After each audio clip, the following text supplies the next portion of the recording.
नाज़रीन आदाब। ख़बर तो यह है कि उज़ैर बलोच जो पाकिस्तान के सबसे बड़े दहशतगर्द और सबसे बड़े मुजरिम डिक्लेयर किए जा चुके हैं अवामी सतह पर और मीडिया डिबेट्स में, उन्होंने आज 164 का जो अपना बयान था उससे वो मुकर गए हैं।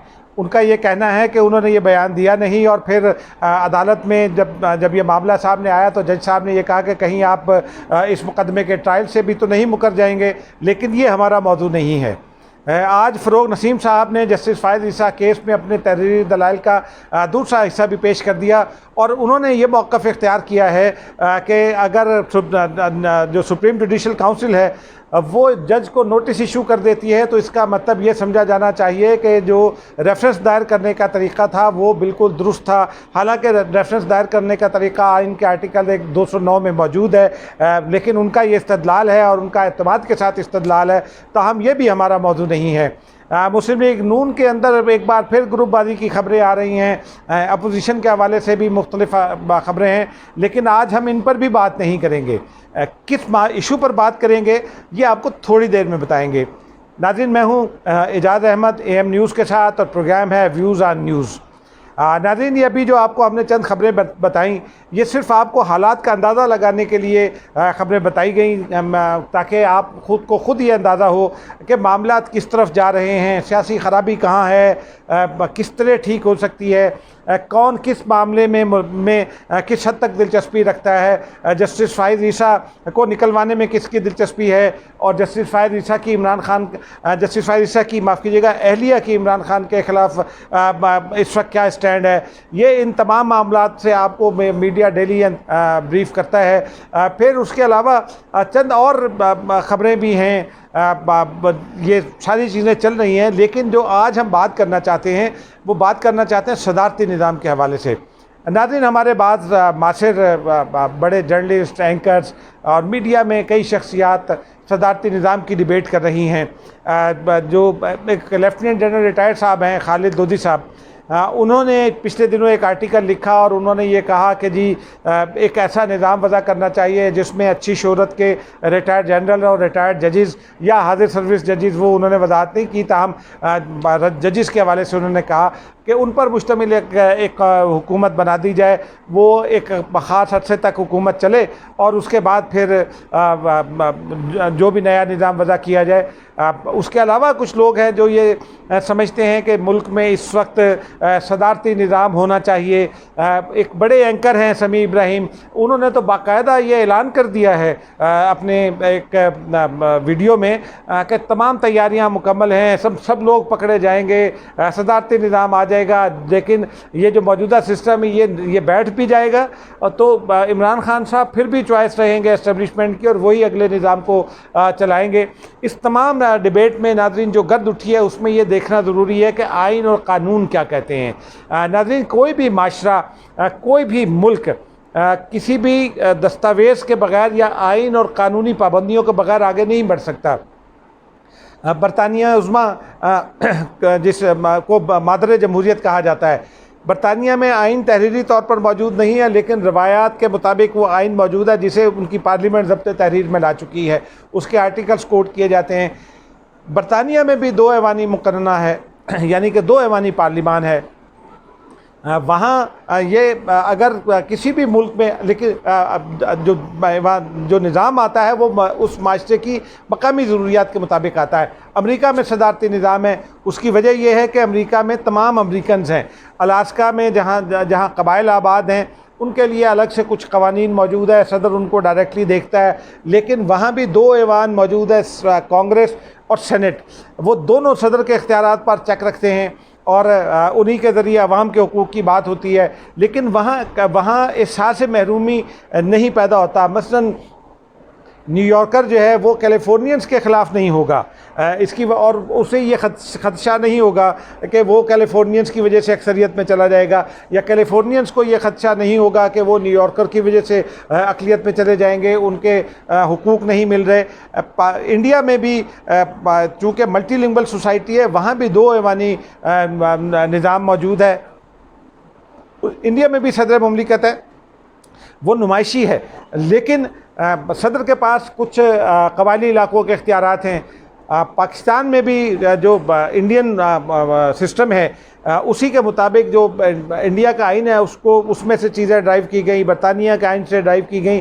तो पाकिस्तान में भी दो ऐवानी निज़ाम इसीलिए कायम किया गया था कि सदारती निज़ाम का तजुर्बा नाकाम हो गया था।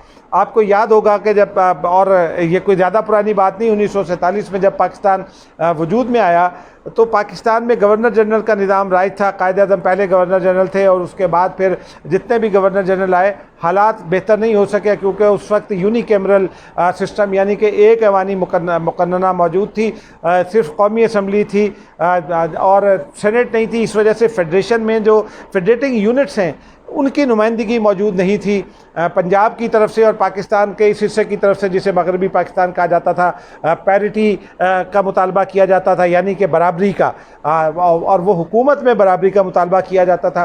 बांग्लादेश में उसके अगेंस्ट जो नेशनलिस्ट क़ुव्वतें थी वो मुतालबा करती थी कि चूँकि वो अक्सरियत में है लिहाजा हुकूमत में बनाना उनका हक़ है। और जमहूरियत में दुनिया भर के अगर जमहूरी उसूलों को देखा जाए तो बांग्लादेश के उस वक्त के कायदीन का मुतालबा दुरुस्त था। फिर उससे फ़ायदा उठाया जब ये इस बात से इनकार किया गया, उनके हकूक़ से इनकार किया गया, तो फिर नेशनलिस्ट क़ुव्वतों ने फ़ायदा उठाया और उससे भारत ने फ़ायदा उठाया और बिल आखिर बांग्लादेश बन गया। हमें इसका नुकसान हुआ, लेकिन हमने उससे क्या सीखा? हमने कुछ नहीं सीखा। बस जब बांग्लादेश बन गया तो हमने 1973 का आइन बनाया। 1973 का आइन बनाने वालों ने बहुत रिसर्च की, पूरी कमेटी थी, बहुत काम किया, बहुत कुछ पढ़ा लिखा और उसके बाद उन्होंने बाई कैमरल यानी दो ऐवानी निज़ाम जमहूरियत सजेस्ट किया, जिसमें सदर भी अपनी जगह थे, वज़ीर आज़म भी थे और सेनेट और कौमी असम्बली भी थे। कौमी असम्बली जो है वो अवाम की डायरेक्ट विल को रिप्रेजेंट करती थी, यानी कि जो अवाम की जो शिकायत हैं वो कौमी असम्बली में उनके मुंतखब नुमाइंदों के ज़रिए बराह रास्त आया करती हैं। लेकिन जो फेडरेशन में के मसाइल हैं, मसलन बलूचिस्तान को अगर ये लगता है कि NFC में उसका हिस्सा पूरा नहीं दिया जा रहा और एक तवील अरसे तक ये शिकायत रही, तो बलूचिस्तान की नुमाइंदगी सेनेट में पैरिटी की बुनियाद पर थी। चारों सूबों से 20-20 नशिस्तें थीं। उन नशिस्तों की बुनियाद पर फेडरेशन में एक बैलेंस कायम हुआ था। जब दो ऐवानी निज़ाम पाकिस्तान में कायम हुआ तो उससे पहले आपको याद होगा 1 यूनिट की के ख़िलाफ़ एक तहरीक चली थी। सिंध यूनिवर्सिटी से चलने वाली इस तहरीक ने बहुत तंग किया था उस वक्त की भी वफाकी हुकूमत को, और उससे बहुत जो नेशनलिस्ट सेंटिमेंट था वो एंटी पाकिस्तान इसलिए नहीं हो सका था कि उस बहुत कम अरसे में पहले एक तो जंग छिड़ गई, उसके बाद फिर दो ऐवानी निज़ाम आ गया, जुल्फ़िकार अली भुट्टो आ गए जो बड़ी रुकावट थे। लेकिन 1 यूनिट की तहरीक ने उस वक्त के हुक्मरानों को ये मजबूर किया कि वो इलेक्शन कराएं। 1971 का इलेक्शन जब हुआ तो उसमें भी हमने चूँकि कोई माजी से सबक नहीं सीखा था। शेख मुजीब की अक्सरियत थी, उनके साथ मुज़ाकरात किए जा सकते थे, बहुत सारे रास्ते निकाले जा सकते थे, लेकिन ख़राबी होती चली गई और फिर मामलात शेख मुजीब के हाथ से भी निकल गए। मुनीर अहमद मुनीर साहब हैं जो बहुत ही अच्छे फ्रीलांस जर्नलिस्ट हैं, शेख मुजीब के वो बहुत करीब थे और एक मौके पर वो उनके तर्जुमान भी मुकर्रर हुए। उन्होंने किताब लिखी है शेख मुजीब जैसा मैंने देखा, उसमें उन्होंने बहुत सारे वाक़यात बयान किए हैं और उसमें शेख मुजीब ने मुनीर अहमद मुनीर से गुफ्तगू करते हुए ये कहा था कि अब तो पानी सर से गुजर गया, मैं तो मज़ाकरात करना चाहता हूँ लेकिन ये जो मुक्ति बानी वाले नौजवान हैं ये मज़ाकरात नहीं करना चाहते। तो शेख मुजीब को भी ये तासुफ़ था कि जिस तरफ वो सूरत हाल लेकर गए वो अब उनके हाथ से भी निकल गई थी और फिर प्रेडिक्शंस जो की गई थी उसके मुताबिक यही हुआ कि शेख मुजीब ख़ुद भी मारे गए एक इनकलाब में और उसके बाद उनके तमाम बच्चों को भी कत्ल किया गया। हसीना वाजिद बच गई, वो चूँकि इंग्लैंड में थी। अब वो हसीना वाजिद उस तमाम सूरत हाल का इंतकाम पाकिस्तान से लेती हैं। वो हर फोरम पर पाकिस्तान की मुखालफत करती हैं क्योंकि वो अब भी इंतहाई एंटी पाकिस्तान है और वो इंडिया के प्रोपेगेंडे के ज़ेर असर भी रही हैं। लेकिन बांग्लादेश को उन्होंने अलबत्ता तरक्की की राह पर डाला है, ये एक अलग बहस है, इस पर किसी और प्रोग्राम में बात करेंगे। लेकिन पाकिस्तान में जब जुल्फ़िकार अली भुट्टो आए उसके बाद सदर को जो है बरतानिया की मलका की तरह एक नुमाइशी ओहदा बनाया गया, लेकिन सदर के पास फेडरेशन के हवाले से कुछ इख्तियारात ज़रूर मौजूद थे। मसलन सदर मुमलिकत लेजिस्लेशन के लिए आने वाले तमाम बिल्स पर सवालात उठा सकता है। सदर के पास और भी काफ़ी इख्तियारात थे जिनमें से अब मज़ीद कमी आ गई है। फिर जनरल ज़िया-उल-हक साहब तशरीफ़ ले आए, उस वक्त आइन को मुअत्तल कर दिया गया और आज जब हम बहुत सारी चीज़ों का हवाला देते हैं वो इसलिए उस वक्त मुमकिन हो सकी कि उस वक्त LFA था, लीगल फ्रेमवर्क, LFO माफ़ कीजिएगा, लीगल फ्रेमवर्क ऑर्डर था ज़िया-उल-हक का, आइन मुअत्तल था और उसकी वजह से बहुत सारे सदारती निज़ाम कायम हो गया। जनरल ज़िया-उल-हक ने रेफरेंडम बना लिया, जनरल ज़िया-उल-हक ने माफ़ कीजिएगा रेफरेंडम करा लिया और फिर धांधली के ज़रिए, चूँकि उन्होंने सवाल ये एक पूछा था कि अगर ये ऐसी चीज़ें चाहिए तो मैं आपका सदर और मुल्क में इस्लामी निज़ाम कायम होगा। लेकिन अब ये इस सवाल का जायज़ा लेना बहुत ज़रूरी है कि क्या पाकिस्तान में इस वक्त सदारती निज़ाम आ सकता है या क्या पाकिस्तान सदारती निज़ाम को अफोर्ड कर सकता है। नाज़रीन, मैं ज़ाती तौर पर यह समझता हूँ कि पाकिस्तान इस वक्त सदारती निज़ाम अफोर्ड नहीं कर सकता। उसकी 2-3 वजूहात हैं, वो वजूहात आगे चलकर बात करते हैं। जो पाकिस्तान का इस वक्त का 2 ऐवानी निज़ाम है उसमें जो आइन का स्ट्रक्चर है वो पार्लिमानी जमहूरी निज़ाम है। पार्लिमानी जमहूरी निज़ाम का जो मतलब लिया जाता है उसमें सदर मुमलिकत पार्लिमानी, उसमें 3 सुतून हैं। चौथा सुतून सहाफ़त को कहा जाता है, लेकिन वो किसी और की वजह से कहा जाता है। आइन में जो 3 सुतून मौजूद हैं उसमें पहला है पार्लिमान। सदर मुमलिकत पार्लिमान का हिस्सा है। ज़िया-उल-हक के ज़माने में जब 8वीं तरमीम कर ली गई और उस वक्त LFA था, तो उस वक्त ये कर लिया गया था कि बल्कि बरतानिया की तर्ज पर सदर पाकिस्तान को इख्तियार दिया गया था कि वो साल में 1 मरतबा पार्लिमान से खिताब करे और हुकूमत की डायरेक्शन दुरुस्त करे, हुकूमत की डायरेक्शन पर तबसरा करे। वो निज़ाम अब भी जारी है, वो उसे अडॉप्ट कर लिया गया था। 18वीं तरमीम को चूँकि तहफ़्फ़ुज़ दे दिया गया था और वो चूँकि एक अच्छी रिवायत है तो उसे बाद की हुकूमतों ने भी आइन से नहीं निकाला। ख़ास तौर पर 18वीं तरमीम जब हुई तो उसमें वो उस निज़ाम को बरकरार रखा गया। सदर मुमलिकत पार्लिमान का हिस्सा है। सदर मुमलिकत दस्तखत करते हैं तो कोई भी आइनी तरमीम आइन का हिस्सा बन सकती है, कोई भी एक्ट जो है वो कानून का हिस्सा बन सकता है। ये सिर्फ सदर के साइन की वजह से होता है। सदर मुमलिकत के क्या इख्तियारात हैं, सदर मुमलिकत क्या क्या कर सकता है, सदर मुमलिकत को फाइनेंशियल एमरजेंसी लगाने के और सदर मुमलिकत को एमरजेंसी लगाने के क्या इख्तियारात हैं, ये आइन के मुख्तलिफ आर्टिकल्स में तय कर दिए गए जिनकी तादाद 10 से 15 है।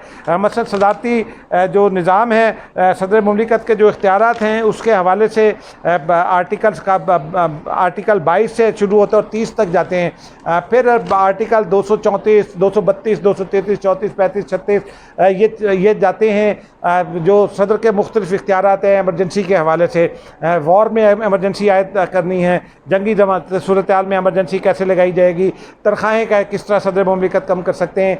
किसी सूबे में अगर मामला कंट्रोल में नहीं है तो वो एमरजेंसी सदर उस सूबे में लगा सकता है गवर्नर की रिकमेंडेशन पर, लेकिन उसकी भी शराइत हैं। अब 18वीं तरमीम के बाद वो शराइत काफ़ी सख्त कर दी गई हैं। उन शराइत के मुताबिक जो पहले पार्लिमान का जो दोनों ऐवान हैं उनका इजलास बुलाना है, उसमें एमरजेंसी लगाने की सिफारिश की जाएगी। फिर उसके बाद जब एमरजेंसी लगा सकते हैं तो आप उसकी एक मुद्दत मुकर्रर है, उस मुद्दत के ख़ात्मे के बाद उसी सूबे की सूबाई असम्बली से उस एमरजेंसी के पीरियड को की तौसीक कराना होगी। अब अगर मरकज़ में कोई और हुकूमत है और गवर्नर किसी और हुकूमत का है और सूबे में कोई और हुकूमत है, ख़ास तौर पर जैसे सिंध है, तो वहाँ का गवर्नर अगर एमरजेंसी लगाने की एमरजेंसी लगाने की सिफारिश कर दे, सदर मुमलिकत अपने तौर पर एक्ट नहीं कर सकते एमरजेंसी के लिए, तो उसका कोई फ़ायदा नहीं होगा क्योंकि एक आइनी बहरान पैदा हो जाएगा। लेकिन ये सदर के इख्तियारात हैं सिर्फ एमरजेंसी लगाने के हवाले से। अपॉइंटमेंट्स के हवाले से सदर के कुछ इख्तियारात हैं, जजेस की अपॉइंटमेंट है, सर्विसेज चीफ्स की अपॉइंटमेंट है, ये सब अपनी जगह। लेकिन सदारती निज़ाम का जो क्यों पॉसिबल नहीं है, इसी पर हम बात करें और आगे चल कर भी बात करेंगे। तो बात हो रही थी आइन के दूसरे सुतूनों की। दूसरा सुतून पार्लिमान है जो आइन में भी तरमीम करने का इख्तियार रखता है। आर्टिकल 238 और 239 बहुत वाज़ेह हैं उसके इन इख्तियारात के हवाले से। पार्लिमान आइन साजी कर सकती है, लेकिन उसके लिए आपको आइन साज असम्बली का इलेक्शन कराना पड़ता है। इसी आइन में ये बहुत वाज़ेह है। इसलिए पार्लिमान नया आइन नहीं बना सकती। अगर चाहे भी तो पार्लिमान सदारती निज़ाम के लिए नया आइन तश्कील नहीं दे सकती। फिर 1973 का जब आइन बना था तो उस वक्त बहुत ही चूँकि बहुत बड़ी कमेटी थी वो, उसमें अपोजिशन के लोग भी शामिल थे और अपोजिशन के तहफ़्फ़ुज़ात भी दूर किए गए थे। तो उस वक्त ये मुमकिन हो गया था कि तमाम क़ुव्वतों के एक पेज पर ले आया जाए। लेकिन उसके बाद के जो हालात पैदा हुए, जो बदअतमादियाँ सूबों के दरमियान छोटे छोटे मसाइल पर, वो अब इस बात का इजहार उनसे ये होता है कि इस वक्त नए आइन की कोई गुंजाइश इसलिए नहीं है कि सूबे उसके ऊपर मानेंगे नहीं। और फेडरेशन में जहाँ मल्टीलिंगुअल सोसाइटी हो, वहाँ सूबों के की जो शिकायत हैं, सूबों के जो तहफ़्फ़ुज़ात हैं, उनको सामने रखना बहुत ज़रूरी होता है ताकि जो मुल्क के ख़िलाफ़ आवाज़ें कम से कम उठ सकें। इस वक्त बलूचिस्तान में तहरीक बहुत मजबूत है जो प्रो पाकिस्तान है, लेकिन उसी तरह से वहाँ पाकिस्तान दुश्मन अनासिर भी सरगर्म है। उसमें बलोच कबाइल के कुछ लोग शामिल हैं, खान ऑफ कलात की फैमिली के शायद कुछ लोग शामिल हैं, डॉक्टर अल्लाह नज़र के पैरोकार शामिल हैं, और बहुत सारे लोग हैं जो पाकिस्तान मुखालिफ हैं। वहाँ एक बहुत तवील अरसे तक भाई स्कूलों में पाकिस्तान का कौमी तराना नहीं पढ़ाया जा पा रहा था। वो 18वीं तरमीम के बाद मुमकिन हुआ जब सदर पाकिस्तान ने, उस वक्त के सदर पाकिस्तान ने बलूचिस्तान से माफ़ी मांगी। इस वक्त भी वहाँ मुखालिफाना आवाज़ें मौजूद हैं, वो उनको भारत से सपोर्ट मिलती है, उनको अफ़गानिस्तान से सपोर्ट मिलती है। इस वक्त अगर सदारती निज़ाम को लाने की कोशिश की गई तो वो आवाज़ें मज़ीद तवाना हो सकती हैं, शिकायत फेडरेशन के ख़िलाफ़ बढ़ सकती हैं। नाज़रीन, ये दूसरे सुतून की हमने बात की, अब आते हैं तीसरे सुतून की जानिब। तीसरा सुतून है गवर्नमेंट, यानी कि प्राइम मिनिस्टर, कैबिनेट और फिर ब्यूरोक्रेसी। इन तमाम को आइन में तहफ़्फ़ुज़ हासिल है। कैसे ब्यूरोक्रेसी फ़ंक्शन करेगी, ब्यूरोक्रेसी के इख्तियारात क्या होंगे, काबीना के इख्तियारात होंगे क्या होंगे, काबीना की तारीफ़ क्या होगी, प्राइम मिनिस्टर के इख्तियारात क्या होंगे, प्राइम मिनिस्टर की तारीफ़ क्या होगी, ये सब इस आइन में दर्ज है। तो नाज़रीन, ये जो बहस छिड़ी हुई है, इसमें इस वक्त कौन रोक रहा है? ग़ालिबन चंद क़ुव्वतें ऐसी हैं जो सदारती निज़ाम लाना चाहती हैं। उसमें ये कहा जा रहा है कि प्राइम मिनिस्टर इमरान खान साहब जो हैं, वो चाहे सदर हों या वज़ीर-ए-आज़म, वो ये चाहते हैं कि निज़ाम उनके हाथ में रहे, इख्तियारात उनके हाथ में रहे, वही करता धरता हों सब चीज़ों के, उन्हें किसी से मशावरत ना करनी पड़े। इसका वो बरमला कई बार इजहार भी कर चुके हैं। फिर एक और मसला है, NFC अवार्ड जो है, उसमें सूबों की बहुत शिकायत रही हैं। सूबों ने उसके लिए बड़ी कुर्बानियाँ भी दी। माजी में बहुत शिकायत रहीं। बलूचिस्तान की जानिब से ये मुतालबा सामने रहा कि आबादी और इलाके की बुनियाद पर, यानी कि वर्टिकल और हॉरिजेंटल शेयर दिया जाए बलूचिस्तान को, वहाँ गुर्बत बहुत ज़्यादा है। फिर NFC अवार्ड का जब फार्मूला तब्दील हुआ, बहुत इत्तफाक़ राय से पंजाब ने अपना हिस्सा कुछ कम किया, अपनी कुर्बानी दी छोटे सूबों की खातिर। ये एक बहुत अच्छी बात थी। उसके नतीजे में जो सूबे हैं वो मजबूत हुए, फाइनेंशली भी मजबूत हुए, उनकी परफॉर्मेंस भी बेहतर हुई है। ख़ास तौर पर सिंध और बलूचिस्तान की अगर रेवेन्यू कलेक्शन की बात की जाए तो अब सिंध इस वक्त भी 8% आगे है, बलूचिस्तान भी आगे है, लेकिन बलूचिस्तान की चंद और शिकायत भी हैं। मसलन जो ब्यूरोक्रेसी में उनका कोटा मुकर्रर है वो फुलफ़िल नहीं किया जाता। फिर पाकिस्तानी आइन में इन्हीं हवालों से इंसानी हुकूक के कुछ आर्टिकल्स भी मौजूद हैं। उसमें अक़लियतों के हुकूक मौजूद हैं, उसमें मुख्तलिफ़ लिंग्विस्टिक ग्रुप्स के हुकूक मौजूद हैं, मुख्तलिफ़ ज़बानों की प्रोटेक्शन के हुकूक मौजूद हैं। ये सारे वो चीज़ें जो जिनकी बुनियाद पर लोग खासे जज्बाती हुए हैं पाकिस्तान में, ये तमाम इसमें गारंटीज़ मौजूद हैं। और जब तक ये गारंटीज़ मौजूद हैं, पाकिस्तान को अल्हम्दुलिल्लाह कोई बड़ा मसला दरपेश नहीं होगा। सिर्फ एक लोगों के हुकूक की बात है। मुझे याद है, मैं हैदराबाद से ताल्लुक़ रखता हूँ, जब मार्शल लॉ का ज़माना था तो उसके बाद ज़िया-उल हक साहब का जो ज़माना था उसमें एंटी पाकिस्तान सेंटीमेंट बड़ा स्ट्रॉन्ग हुआ था। सारे तमाम सिंधी जो हैं वो एंटी पाकिस्तान नहीं हैं। बहुत ही एक महीन सा हिस्सा है जो एंटी पाकिस्तान था।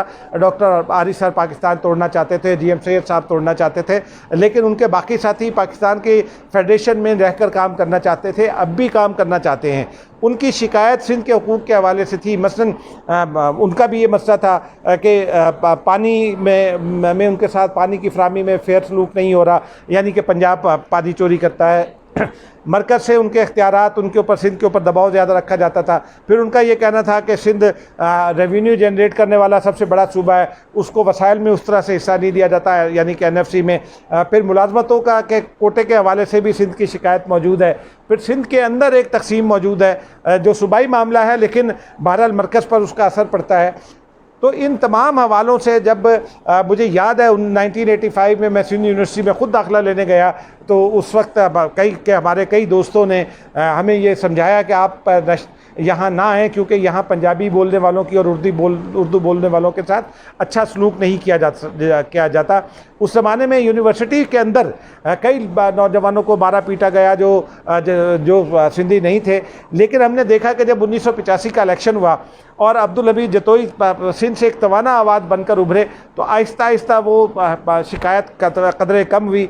पंजाबी और उर्दू स्पीकिंग और दीगर ज़बानें बोलने वालों को दाखिला मिलने लगा वहाँ। कम से कम ये हुआ था। उसमें हमारे इस वक्त ज़ैबिस्ट के जो हेड हैं इस्लामाबाद कैंपस के खुसरो परवेज़ साहब, उनका भी एक बड़ा रोल था। उन्होंने भी इसमें एक बड़ा किरदार अदा किया था। वो मेजर साकिब के साहबजादे थे।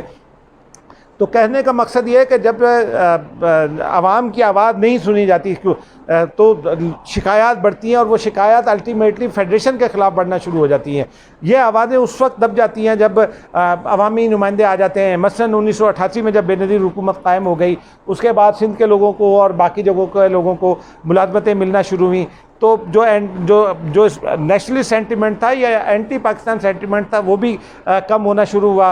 और रफ्ता रफ्ता वो तमाम लोग जो जिया सिंध में थे और पाकिस्तान तोड़ने के हक़ में थे,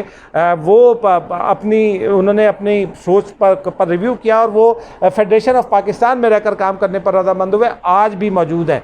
मसलन जो बदीन से फाजिल राहू साहब है, फाजिल राहू साहब मरहूम, उनके बेटे इस्माइल राहू आज वज़ीर हैं। शाह मोहम्मद शाह मुस्लिम लीग नून में हैं। ये सब वो चेहरे हैं जो डॉक्टर अरबाब खावड़ हुआ करते थे। ये तमाम वो चेहरे हैं जो नेशनलिस्ट कहलाते थे। इनमें से कुछ लोग ऐसे भी थे, डॉक्टर हमीदा खोड़ू थी, एक ज़माने में वो पाकिस्तान तोड़ने के हक़ में थी और वो उन्होंने इंदिरा गांधी से मुलाकात भी की थी इस हवाले से, जो उन्होंने ख़ुद अपने एक इंटरव्यू में जिसका तस्करा किया था। लेकिन ये तमाम लोग जो हैं वो रफ्ता रफ्ता जब जमहूरियत बहाल हो गई, 2 ऐवानी निज़ाम बहाल हो गया, तो इनकी शिकायत कम होना शुरू हुई और ये पाकिस्तान की फेडरेशन में काम करने पर रज़ामंद हुए। इसी तरह बलूचिस्तान में भी ये सेंटिमेंट कम हुआ। एक ज़माने में माफ़ कीजिएगा अताउल्ला बेंगल साहब, अकबर बुगटी साहब, अताउल्ला बेंगल साहब, खैर बख्श मरी साहब, ये बड़े नाम थे। और चंद और नाम भी थे सरदारों के, जिनमें अताउल्ला बेंगल साहब और खैर बख्श मरी साहब को सेसेशनिस्ट कहा जाता था, यानी वो उनको कहा जाता था कि ये पाकिस्तान दुश्मन क़ुव्वतें हैं। लेकिन फिर वो वक्त भी आया जब अताउल्ला बेंगल का बेटा अख्तर बेंगल इसी पाकिस्तान में इसी बलूचिस्तान के सूबे का जिनसे उनका ताल्लुक़ है वज़ीर आला बना। तो उसके बाद अख्तर जान बेंगल तमाम तर अपनी शिकायत के बावजूद उन्होंने के 6 नुकात हैं जिन पर वो उनको काफ़ी एतराज़ात है, हुकूमत के साथ वायदा भी है। वो PTI की हुकूमत में शामिल रहे, उनके इत्यादी रहे, अब अपोजिशन में, लेकिन वो सिस्टम पर यकीन रखते हैं और पाकिस्तान पर अब यकीन रखते हैं। तो नाज़रीन, कहने का मकसद ये है कि जो सदारती निज़ाम होता है उसमें चूँकि सदर मुमलिकत जो है वो फैसलाबाद का घंटा घर होता है, तमाम इख्तियारात उसी से शुरू होते हैं, उसी पर आकर ख़त्म हो जाते हैं। कोई आवाज़ नहीं उठती मुखालिफाना, कोई अगर मुखालिफाना आवाज़ उठे भी तो उसकी कोई सुनवाई नहीं है। सदर मुमलिकत ही सुनेगा तो सुनेगा। सदारती निज़ाम में पाकिस्तान जैसे मुल्क में अगर असम्बली हो भी, सेनेट हो भी, तो उसकी वो अहमियत नहीं होगी, क्योंकि इख्तियारात तमाम के तमाम सदर मुमलिकत की रात में मुर्तकिज़ हो जाते हैं।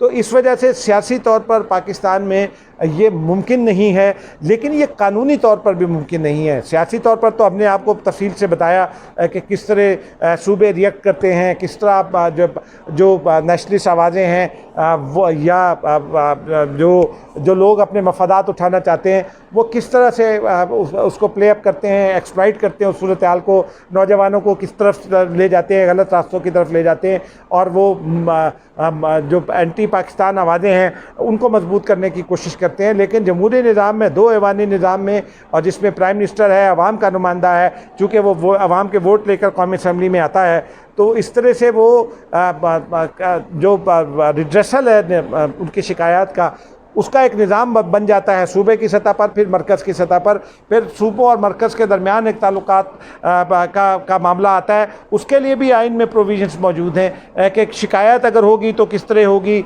अदालत का क्या रोल होगा। फिर जो तीसरा जो अहम सुतून है वो अदलिया है। अदलिया अगर आज़ाद है, अदलिया में आप इस वक्त भी देखिए कि उसकी जो कॉन्फ़िगरेशन है अदलिया की, उसमें वो कि ये कहा जाता है कि वहाँ जब जज अपनी रिटायरमेंट की उम्र को पहुँच जाते हैं चीफ जस्टिस साहब, तो वो रिटायर हो जाते हैं। लेकिन जो अदालती निज़ाम में जो तकर्री का तरीक़ाकार वदा कर दिया गया है, वो हाई कोर्ट से सीनियर लोगों को सुप्रीम कोर्ट में लाया जाता है। इस तरह जो चारों सूबों के लोग हैं वो सुप्रीम कोर्ट में मौजूद हैं। इस वक्त चीफ जस्टिस ऑफ पाकिस्तान जो हैं वो कोई, हालांकि ये कोई रवायत नहीं है, लेकिन अगर आप देखिए कि अगर प्राइम मिनिस्टर साहब जो हैं वो पंजाब से हैं, लाहौर से हैं, तो स्पीकर का ताल्लुक़ खैबर पख्तूनख्वा से है, फिर सदर मुमलिकत का ताल्लुक़ कराची से है, और इसी तरह चीफ जस्टिस पाकिस्तान का ताल्लुक़ जो है वो सिंध से है। तो इस तरह जब ये बड़े और आइनी ओहदे सूबों को चले जाते हैं, उनकी आवाज़ें तवाना होती हैं। बलूचिस्तान से डिप्टी स्पीकर मौजूद हैं। बलूचिस्तान के सूबे का साइज़ छोटा है, लेकिन डिप्टी स्पीकर वहाँ से होना इस बात की निशानदेही है कि फेडरेशन में बलूचिस्तान को एक बहुत ही मौसर नुमाइंदगी मौजूद है। तो ये सारे निज़ाम उसी वक्त चलते हैं जब आवाम की शिकायत दूर हो रही हों। लेकिन जो मैंने कानून की बात की थी, आइन और कानून की बात की थी, सदारती निज़ाम इसलिए भी मुमकिन नहीं है कि जस्टिस इफ्तिखार मोहम्मद चौधरी साहब ने 17 जजेस के साथ NRO केस में भी जब वो पार्लिमानी स्ट्रक्चर की बात हो रही थी, वहाँ भी ये फ़ैसला दिया, और उसमें ये कहा गया कि पाकिस्तान के सुप्रीम कोर्ट के उस वाले फ़ैसले में कि पाकिस्तान के पार्लिमानी स्ट्रक्चर को नहीं छेड़ा जा सकता। ये लिख दिया गया उसमें कि 2 ऐवानी पार्लिमानी निज़ाम मौजूद रहेगा और प्राइम मिनिस्टरशिप मौजूद रहेगी। ये इस निज़ाम को, इस स्ट्रक्चर को नहीं छेड़ा जा सकता। तो जो आइन का बुनियादी ढांचा है उसकी वजाहत उसमें कर दी गई है कि आइन का बुनियादी ढांचा क्या है। उसमें सदारती निज़ाम आने की गुंजाइश तकरीबन ख़त्म होकर रह गई है।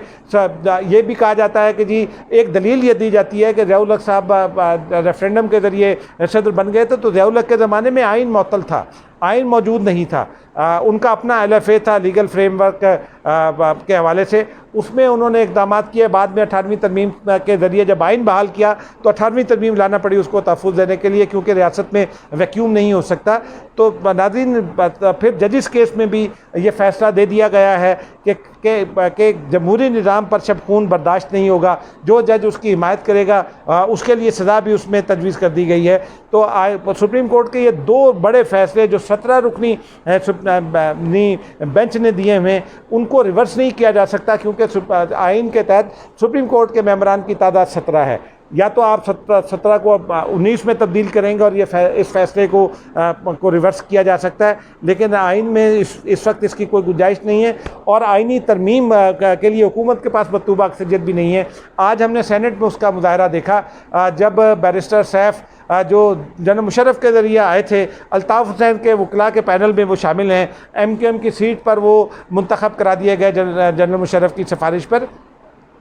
वो एक एंटी, यूँ समझिए कि जमहूरियत वो लेकर आए। NFC में वो तब्दीली चाहते थे। NFC अवार्ड के हवाले से उनका ये मुतालबा था कि जी, सूबे अपना हिस्सा काट कर 3% फाटा को दें। तो उसकी वो तहरीक, माफ़ कीजिएगा, आइनी तरमीम पेश करने की करारदाद वो लाए, तो अपोजिशन ने आज सेनेट में उसको भी कामयाब नहीं होने दिया। ये सूरत हाल है। और जहाँ तक NFC की बात है, तो NFC में जो सूबों और मरकज़ का शेयर तय किया गया है, उसमें फाटा का शेयर मरकज़ को देना था।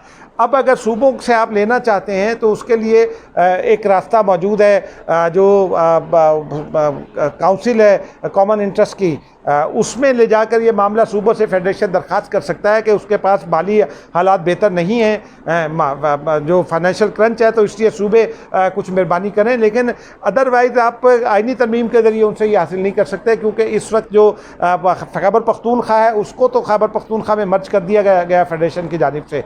वफाकी हुकूमत ने उसको तो मर्ज कर दिया, लेकिन वफाकी हुकूमत ने जो वफाक का शेयर था उसमें से जो फाटा का शेयर बनता था 3%, वो उसको नहीं दिया खैबर पख्तूनख्वा हुकूमत को।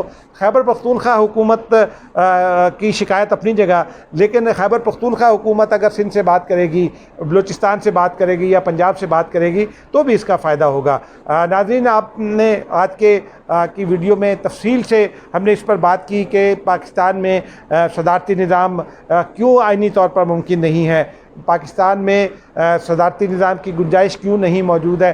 आइन आप पढ़िए, उसके आर्टिकल्स तमाम के तमाम मौजूद है। कुछ आर्टिकल्स की मैंने निशानदेही भी की है, आपको ख़ुद अंदाज़ा हो जाएगा कि ये बहस छेड़ने वालों के मकासद कुछ और हैं। बाज़ ज़राए तो ये भी कहते हैं कि इस वक्त पीपल्स पार्टी पर जो दबाव डाला जा रहा है उज़ैर बलोच के हवाले से, उसका ताल्लुक भी सदारती निज़ाम से है। हमें इसकी अभी इस खबर की अभी कोई कॉन्फर्मेशन नहीं है, लेकिन ये एक अफ़वाह यहाँ मौजूद है। तो नाज़रीन, इसका कहने का मतलब यह है कि पाकिस्तान में आइनी तौर पर तो ये मुमकिन नहीं है कि सदारती निज़ाम आ जाए, क्योंकि सेफ्टी वेल्व्स लगा दिए गए हैं। आखिरी सेफ्टी वेल्व सुप्रीम कोर्ट के फ़ैसला सामने आ चुका है।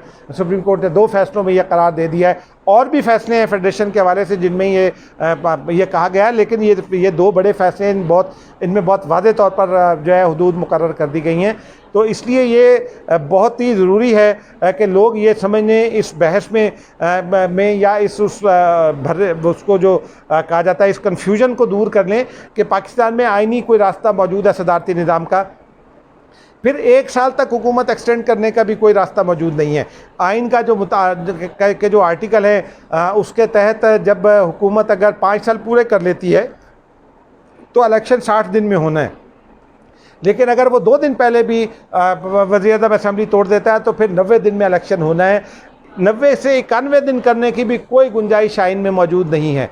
जब आइन में मौजूद ही नहीं है तो फिर ये कैसे होगा? ये एक बड़ा अहम सवाल है। इस सवाल का जवाब आप ख़ुद भी तलाश करें, लेकिन मेरी नज़र में अगर सदारती निज़ाम लाना है तो मौजूदा आइन की मौजूदगी में नहीं लाया जा सकता। कोई एक्स्ट्रा कॉन्स्टिट्यूशनल स्टेप होता है खुदा न खास्ता, आइन मुअत्तल होता है खुदा न खास्ता किसी भी तरह, तो फिर ये हो सकता है। और आइन के इस आर्टिकल्स में जो सदर के इख्तियारात हैं उनमें आइन मुअत्तल करने की कोई गुंजाइश नहीं है।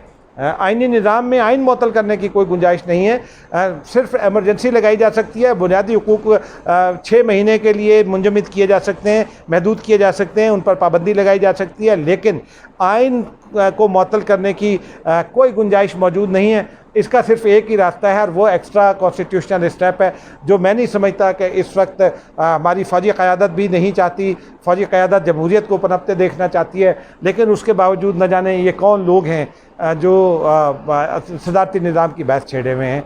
नाज़रीन, अब तक के लिए इतना ही। आपसे सिर्फ ये दरख्वास्त कि इस चैनल को सब्सक्राइब कीजिए ताकि आपको डीप इंसाइट मिलता रहे। मुझे इजाज़त दीजिए, मिलते हैं किसी और वीडियो में।